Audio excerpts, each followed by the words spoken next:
कल्पना कीजिए एक ऐसी जनजाति की जिनका रोजमर्रा का काम ही जहरीले सांपों को पकड़ना है। मतलब जंगलों में जाना, फुर्ती से जमीन पर रेंगने वाले जीवों को अपने नंगे हाथों से पकड़ना। जो कि सुनने में ही काफी खतरनाक लगता है। बिल्कुल, मौत से खेलना ही उनका पेशा है। लेकिन क्या हो अगर सैकड़ों सालों बाद यही खतरनाक सर्वाइवल स्किल, मतलब यही जीवन बचाने की जद्दोजहद, दुनिया के सबसे खूबसूरत लोक नृत्यों में से एक बन जाए। हाँ, और यही वो बात है जो कला को इतना दिलचस्प बनाती है। सही कहा। तो आज हम अपनी इस गहराई से चर्चा में सिर्फ ताल और सुर की बात नहीं करने वाले हैं। हमारे सामने आज जो नोट्स और स्रोत रखे हैं ना, वो भारत के शास्त्रीय और लोक नृत्यों का पूरा कच्चा चिट्ठा खोलते हैं। और इस चर्चा का हमारा मिशन भी यही है कि जो लोग हमें सुन रहे हैं उन्हें हम सूचनाओं के भारी बोझ से बचाएं। हाँ, भारी शब्दावली में उलझे बिना हम ये समझे कि ये नृत्य कैसे एक चलता फिरता इतिहास है। तो चलिए बिना किसी देरी के इसे डीकोड करना शुरू करते हैं। देखिए, ये समझना इसलिए बहुत जरूरी है क्योंकि जब हम किसी कला को देखते हैं ना, तो अक्सर हमारा ध्यान सिर्फ उसकी सुंदरता पर होता है। लेकिन कोई भी कला कभी शून्य में पैदा नहीं होती। उसका कोई ना कोई बैकग्राउंड तो होता ही है। बिल्कुल, वहाँ का भूगोल, समाज, राजनीति और यहाँ तक कि इंसान का सर्वाइवल, ये सब मिलकर किसी भी नृत्य की रूपरेखा तय करते हैं। यानी आज हम सिर्फ ये रटने वाले नहीं हैं कि कौन सा नृत्य किस राज्य का है। एकदम नहीं। हम उन कारणों की परतें खोलेंगे कि आखिर कोई विशेष मुद्रा, कोई स्पीड या कोई पोशाक वैसी क्यों है जैसी वो हमें दिखती है। तो सबसे पहले उन नृत्यों से शुरू करते हैं जिनकी जड़ें सीधे तौर पर हमारे प्राचीन मंदिरों से जुड़ी हैं। हमारे स्रोत बताते हैं कि सबसे प्राचीन है तमिलनाडु का भरतनाट्यम। हाँ, जो लगभग 2000 साल पुराना माना जाता है। अगर मैं आज की तकनीकी भाषा में इसे समझने की कोशिश करूं तो भरतनाट्यम मुझे ना भारतीय शास्त्रीय नृत्यों का एक तरह से ऑपरेटिंग सिस्टम या मदरबोर्ड लगता है। अरे वाह, ये एनालॉजी तो काफी दिलचस्प है। हाँ, मतलब नोट्स में लिखा है कि ये सभी शैलियों की जननी है और भरत मुनि के नाट्यशास्त्र पर आधारित है। लेकिन मैं सोच रहा था कि ये नाट्यशास्त्र असल में काम कैसे करता है। क्या ये सिर्फ नियमों की कोई किताब है? चलिए आपकी इस ऑपरेटिंग सिस्टम वाली एनालॉजी को ही थोड़ा और आगे बढ़ाते हैं। नाट्यशास्त्र सिर्फ एक नियम पुस्तिका नहीं है, बल्कि आप इसे मानवीय भावनाओं और शारीरिक गति का एक सोर्स कोड कह सकते हैं। अच्छा, सोर्स कोड कैसे? मतलब इसमें ये बड़ी बारीकी से समझाया गया है कि अगर आपको क्रोध दिखाना है तो आपकी आंखों की पुतलियों का एंगल क्या होगा, आपके गालों की मांसपेशियां कैसे तनेंगी। बाप रे, इतनी ज्यादा डिटेलिंग। हाँ बिल्कुल। और भरतनाट्यम ने इसी सोर्स कोड का इस्तेमाल करके अपना एक बेहद स्ट्रिक्ट और अनुशासित इंटरफेस बनाया। बाद में यामिनी कृष्णमूर्ति और मृणालिनी साराभाई जैसे महान नर्तकों ने इसी अनुशासन के दम पर इसे ग्लोबल पहचान दिलाई। लेकिन इसी अनुशासन और पवित्रता के बीच हमारे स्रोत एक बहुत ही कड़वी सच्चाई भी उजागर करते हैं। हाँ, देवदासी प्रथा वाला हिस्सा। बिल्कुल। स्रोत के मुताबिक भरतनाट्यम की उत्पत्ति सदर नाम के एक नृत्य से हुई है जो मंदिरों में देवदासियों द्वारा किया जाता था। कुंवारी लड़कियों की शादी सीधे भगवान या मंदिर से कर दी जाती थी। एक मिनट, इसका क्या मतलब है? क्या उनको कोई अपना परिवार नहीं होता था? देखिए, शुरुआत में जो स्रोत बताते हैं उसके अनुसार देवदासियों को समाज में एक बहुत ही सम्मानित और पवित्र स्थान मिला हुआ था। उनका पूरा जीवन मंदिर के अनुष्ठानों और इस कला को बचाने के लिए समर्पित होता था। उन्हें नित्य सुमंगली कहा जाता था, यानी वे महिलाएं जिनका कभी वैधव्य नहीं हो सकता, क्योंकि उनके पति तो स्वयं ईश्वर है। लेकिन जो नोट्स हमारे सामने हैं वो बताते हैं कि आगे चलकर इसी प्रथा में बहुत भारी यौन उत्पीड़न और शोषण शुरू हो गया।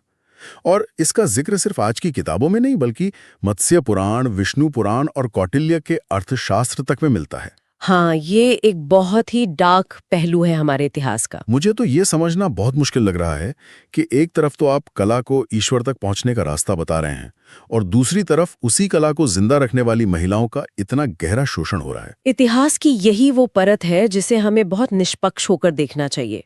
देखिए, कला अपनी जगह बहुत शुद्ध थी, लेकिन जो सिस्टम उसे चला रहा था ना, वो समय के साथ पूरी तरह भ्रष्ट हो गया। सत्ता और पैसे का खेल। एकदम सही। जैसे जैसे मंदिर सिर्फ आस्था के नहीं बल्कि भारी धन और सत्ता के केंद्र बनते गए, उनका कंट्रोल बहुत ताकतवर लोगों के हाथों में आ गया और फिर उन्होंने धर्म का चोला ओढ़कर देवदासियों का शोषण शुरू कर दिया। ये बहुत ही दुखद है। पर हमारा इस स्रोत को पढ़ने का मकसद सिर्फ कला की सुंदरता देखना नहीं है, बल्कि उसके पीछे के इस दर्द और इस जटिलता को भी ज्यों का त्यों स्वीकार करना है। ये एक बहुत ही जरूरी नजरिया है। मतलब कला समाज के अंधेरे कोनों से अछूती तो रह नहीं सकती, और मुझे लगता है यही बात ओडिसी के ओडिसी नृत्य पर भी लागू होती है ना? बिल्कुल होती है। ओडिसी भगवान जगन्नाथ को समर्पित है, और ये भी उसी देवदासी परंपरा से जन्मा है जिसे उड़ीसा में महारी कहा जाता था। हाँ, नोट्स बताते हैं कि इसके शुरुआती सबूत हमें उदयगिरी खंडगिरी की गुफाओं और कोणार्क के सूर्य मंदिर की दीवारों पर उकेरी गई मूर्तियों में मिलते हैं। और मजे की बात यह है कि ये भी भरत मुनि के नाट्यशास्त्र और नंदीकेश्वर के अभिनय दर्पण पर ही टिका है। लेकिन मैं ये सोच रहा हूँ कि पत्थरों पर उकेरी गई आकृतियां अचानक से एक जीवित कला कैसे बन गई? दरअसल कोणार्क जैसे मंदिरों की जो वास्तुकला है ना, और ओडिसी नृत्य की जो ज्योमेट्री है, वे दोनों एक दूसरे की बिल्कुल नकल करते हैं। अच्छा, वो कैसे? ओडिसी में एक बहुत ही खास मुद्रा होती है जिसे त्रिभंग कहते हैं, यानी शरीर का 3 जगह से मुड़ना, गले से, कमर से और घुटने से। अब अगर आप उन मंदिर की मूर्तियों को ध्यान से देखेंगे तो वे भी बिल्कुल इसी त्रिभंग मुद्रा में खड़ी हैं। तो नर्तक असल में क्या कर रहे हैं? वे उन ठंडी पत्थर की मूर्तियों में अपनी गति के जरिए जान फूंकने का काम करते हैं। कमाल है। तो हमने देखा कि कैसे मंदिरों की दीवारों के भीतर ये कला पली बढ़ी, वहां की राजनीति का शिकार भी हुई और वहां की वास्तुकला का हिस्सा भी बनी। बिल्कुल। लेकिन ये कलाएं हमेशा तो मंदिरों की चारदीवारी में कैद नहीं रह सकती थी ना। मतलब जब सिस्टम भ्रष्ट होता है या समाज बदलता है तो कला कोई नया रास्ता खोज ही लेती है। हाँ, और यहीं से हमारी चर्चा में कहानियों की अहमियत शुरू होती है। सही कहा। स्रोत में 2 बहुत ही प्रभावशाली नृत्यों का जिक्र है, केरल का कथकली और उत्तर प्रदेश का कथक। दोनों ही शब्द कथा से जुड़े हैं। इनका मूल उद्देश्य ही प्राचीन ग्रंथों की कहानियों को उन आम लोगों तक पहुंचाना था जो शायद संस्कृत के ग्रंथ खुद नहीं पढ़ सकते थे। लेकिन अगर आप देखें तो दोनों का कहानी कहने का तरीका जमीन आसमान जितना अलग है। वो तो है। अगर हम केरल की कथकली की बात करें जो 17वीं सदी में उभरा, तो इसका सबसे बड़ा आकर्षण इसका भारी भरकम गेटअप है। मतलब वो विशाल मुकुट, चेहरे पर वो गाढ़ा हरा, लाल और काला मेकअप, इतनी भारी पोशाक। हाँ, वो देखने में बहुत भव्य लगता है। अगर मैं इसे आज के नजरिए से देखूं तो ये मुझे प्राचीन काल का सुपर हीरो या फैंटेसी फिल्मों का VFX लगता है।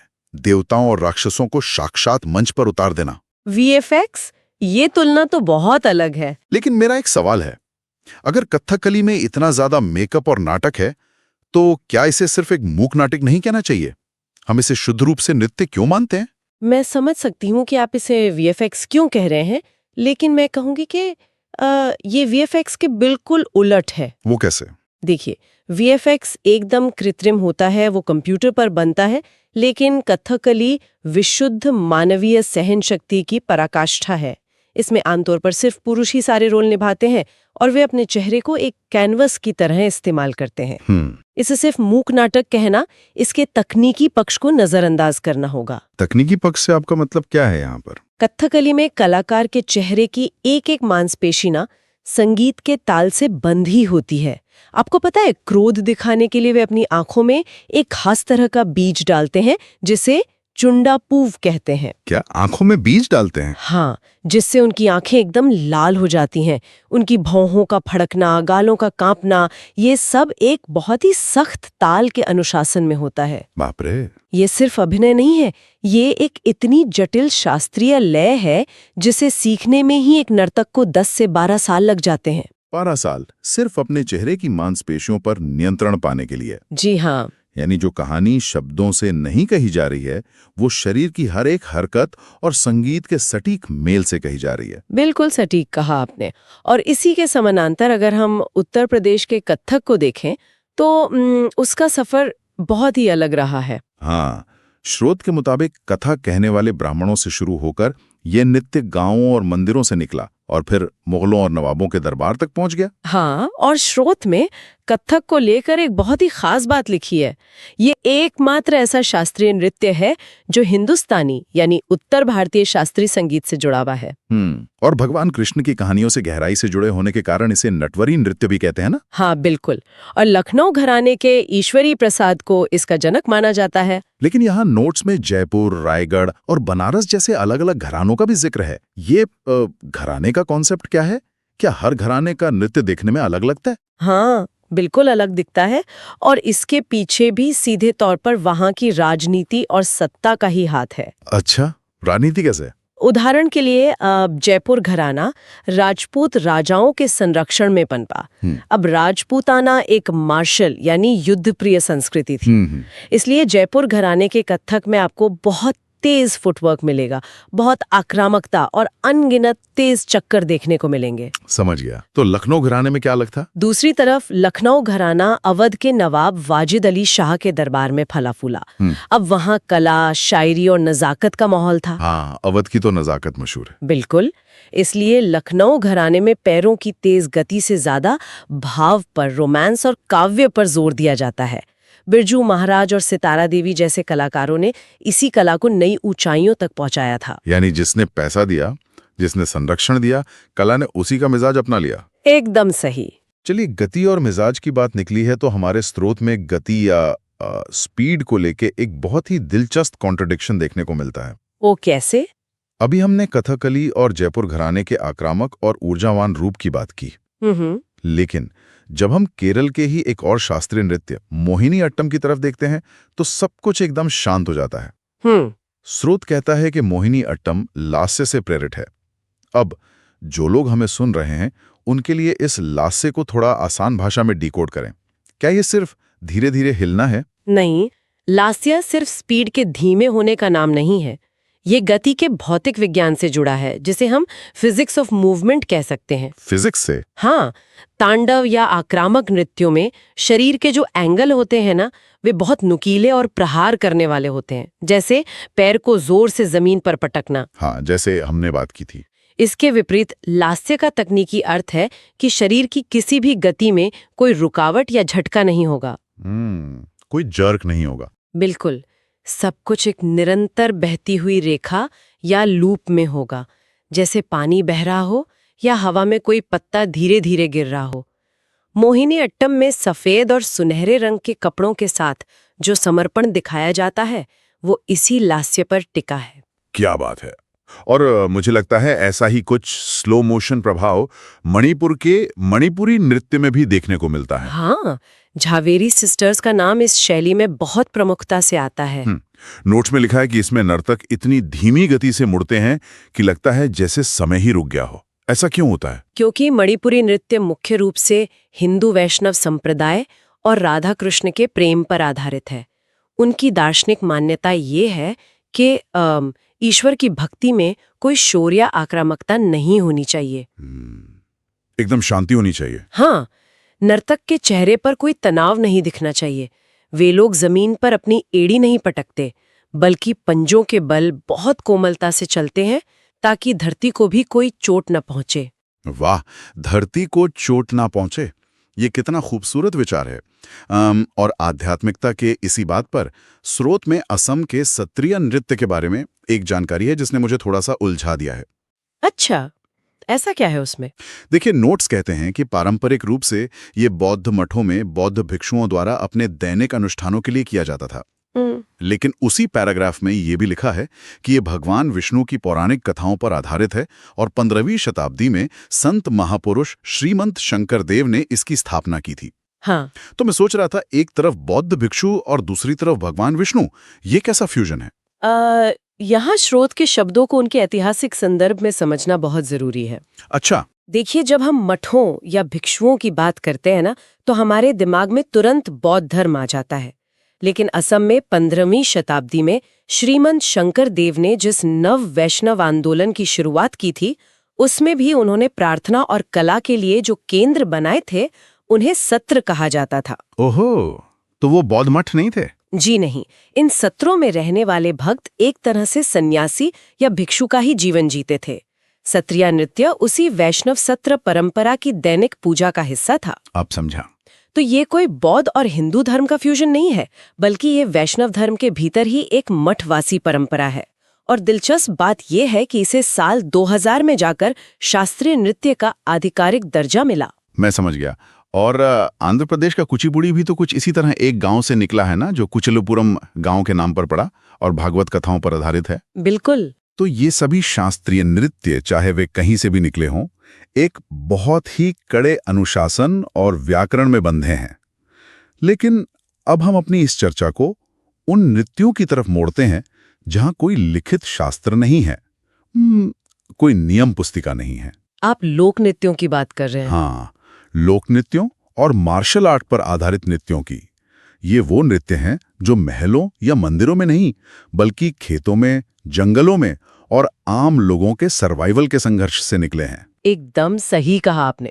शास्त्रीय नृत्य जहां व्याकरण से बंधे होते हैं, वहीं लोक नृत्य सीधे तौर पर मिट्टी, मौसम और समुदायों के रोजमर्रा के पेशे से जुड़े होते हैं। और यहीं पर वो बात आती है जिसका जिक्र हमने एकदम शुरुआत में किया था। स्रोत में राजस्थान के कालबेलिया नृत्य का जिक्र है, जिसे 2010 में यूनेस्को ने मान्यता दी थी।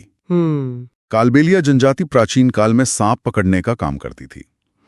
मैं इसी के बारे में सोच रहा था कि ये तो एक सर्वाइवल स्किल का आर्ट में बदलना हो गया ना, लेकिन सांप पकड़ना एक खूबसूरत कला कैसे बन सकता है? ये असल में मनोविज्ञान और शरीर विज्ञान का एक बहुत ही शानदार उदाहरण है। वो कैसे? देखिए, जब कोई जनजाति पीढ़ियों तक एक ही काम करती है, जैसे सांप को पकड़ने के लिए जमीन पर झुकना, अचानक से पीछे हटना, सांप के डसने से बचने के लिए शरीर को लचीला बनाना, हाँ, तो उनके शरीर की बनावट और उनकी मसल मेमोरी उसी हिसाब से ढल जाती है। कालबेलिया महिलाओं की रीढ़ की हड्डी में जो लचीलापन आप देखते हैं, वो कोई सीखी हुई कोरियोग्राफी नहीं है। अच्छा। वो सदियों से सांपों के साथ उनके सह अस्तित्व का परिणाम है। जब वे काले कपड़े पहनकर नाचती हैं और पुरुष वाद्य यंत्र बजाते हैं, तो वे असल में अपने इतिहास का जश्न मना रहे होते हैं। सच कहूं तो ये रोंगटे खड़े कर देने वाला है। जो काम आपके जीवन यापन का साधन है, वही आपका उत्सव बन जाता है। बिल्कुल। राजस्थान में तो वैसे भी घूमर, भवाई और कच्ची घोड़ी जैसे कई लोक नृत्य हैं जो वहां के आम जनजीवन को दर्शाते हैं। लेकिन इसी सर्वाइवल की कड़ी में मिजोरम का चेराव नृत्य भी आता है ना? हाँ, जहाँ जमीन पर रखे बांस की डंडियों के बीच बहुत फुर्ती से कदम रखे जाते हैं।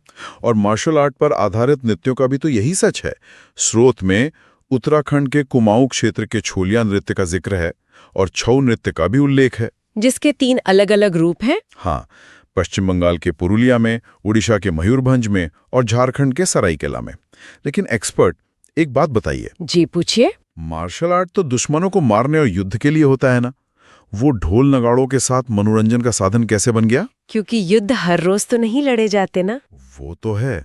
जब शांति का समय होता था, तो योद्धाओं को अपने शरीर की फुर्ती, अपनी ताकत और अपने रिफ्लेक्सेस को बनाए रखने के लिए किसी अभ्यास की जरूरत होती थी। कहानियां भी सुनाते थे। छऊ नृत्य में आज भी आपको वो हवा में छलांग लगाना और तलवारबाजी के स्टैंड्स बिल्कुल साफ दिखाई देंगे। क्या बात है, मतलब शांति के समय में खुद को जंग के लिए तैयार रखने का एक कलात्मक तरीका। बिल्कुल। अब कहानियों और संदेशों की बात करें तो हमारी इस स्रोत सामग्री का आखिरी हिस्सा नृत्यों में इस्तेमाल होने वाले प्रॉप्स और उनके सामाजिक संदेशों से जुड़ा है। हाँ, खासकर मुखौटों का इस्तेमाल बहुत दिलचस्प है। एकदम। केरल के दक्षिण मालाबार में ओणम के मौके पर कुमती कली नाम का मुखौटा नृत्य होता है, जिसमें रामायण और शिव की कथाएं दिखाई जाती हैं। अरुणाचल प्रदेश में युद्ध मुखौटा नृत्य है और सिक्किम में बौद्ध लामाओं का अपना लामा नृत्य है। इसके अलावा महाराष्ट्र का पोवाड़ा है, जो छत्रपति शिवाजी महाराज की जीवन घटनाओं पर आधारित है। लेकिन मैं इन मुखौटों के पीछे के मनोविज्ञान को समझना चाहता हूँ। लोग अपना चेहरा क्यों छिपाते हैं? देखिए, मुखौटे दरअसल इंसान को उसकी अपनी व्यक्तिगत पहचान से आजाद कर देते हैं। आजाद कर देते हैं मतलब? आप सोचिए, एक साधारण सा इंसान जब एक दानव या देवता का भारी मुखौटा पहनता है, तो वो समाज के नियमों और अपनी झिझक से पूरी तरह मुक्त हो जाता है। हाँ, फिर वो कोई आम इंसान नहीं रहता। बिल्कुल, वो वही पात्र बन जाता है जिसका मुखौटा उसने पहना है।